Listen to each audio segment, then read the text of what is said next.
आपण मैंने आगुरी बड़ी चूरा बड़ी फुला बड़ी बेसर बड़ी राई सबकि खाई किंतु आज आमे बनैबा बड़ी तावा सेका। वीडियोटी को पूरा देखा आपण मानक अनुरोध रहिला। नमस्कार, समर्पण किचन एंड ब्लॉग्स रे आपण समस्त को अनेक अनेक स्वागत। बड़ी तावा टिका बनैबा पई मुठी नेची मुख्य जिनस जोटा कि बड़ी किछि अदा और कंचा लंका को छेचिकी नहीं आपण मैंने छोट छोट कर काटिकी नहीं पारे। किछि कटा धनिया पत्र अल्प नड़िया कोरा गोटे पियाज को छोट छोट कर काटी नहीं आउठी नहीं गोटे चमच जीरा और नॉर्मली आम तेल और लुण ये दरकार अनुसार व्यवहार करवा। गैस उपरे गोटे सॉस पैन बसी से पानी दे देइछि। पानी को टिके फुटिबा को छाड़दबा। जेतिकी परिमाण रे आपण बड़ी नेबे से हिसाब रे पानी देबे जेमति कि पानी रे बड़ी सोक करि परिबो। पानी एठी फुटिबा को आरंभ कलानी। एबे एथरे हम बड़ी को दे दबा। एठी बड़ी पूरा पानी रे सोक करि जाइछि, भलो भाबरे मिसि जाइछि। देखंदु पूरा एमिति रखिबे। एबे हम गैस रा फ्लेम को ऑफ करि दबा। आपको टिके ठंडा हवा पई छाड़ दबा। एठी गोटे मिक्सिंग बाउल रे मको बाहर कर नेछि। देखंतु केते स्मूथ हेछि, ठंडा मध्य हे गलानी। एबे एथरे हमें दे दबा काटी रखितिबा धनिया पत्र, छोट छोट काटी रखितिबा पियाज, नड़िया कोरा, अदा कंचा लंकार छेचा, जीरा, स्वाद अनुसार लुण,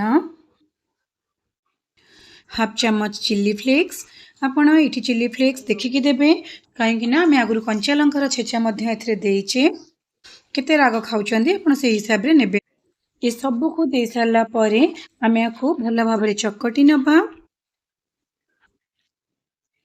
जदि आपण मानक मोर ये बड़ी तावा सेकार रेसिपी पसंद आसीबो तेबे प्लीज वीडियो को गोटे लाइक करिवे, सांग मानक को शेयर करिवे, चैनल ले नुआ थिले सब्सक्राइब करबा को जमा भी भूलिबेनी। एठी हमरी चकटाटी बनिकी रेडी हो जाइछि।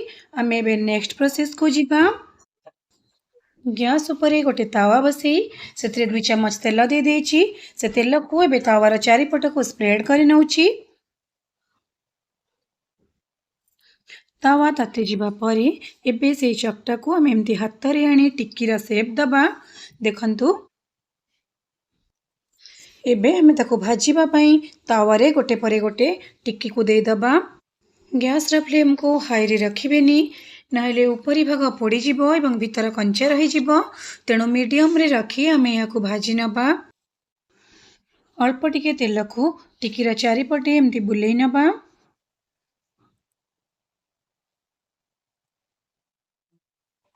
एठी 2 ରୁ 3 मिनिट हो गलानी।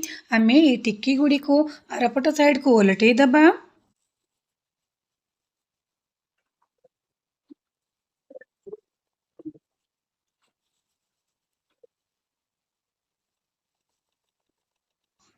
एठी सब टिक्की गुडी को मु ओलटेई नेछि।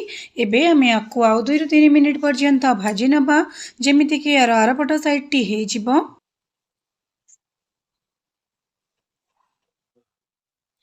पाखापाखि 3 मिनिट हो गलानी। मुझे आरपट साइड टी ओलटे देखई दउची। देखंतु बहुत बढ़िया भाव में ये भाजी हो जाइछि, बहुत सुंदर मध्य देखा जाउची।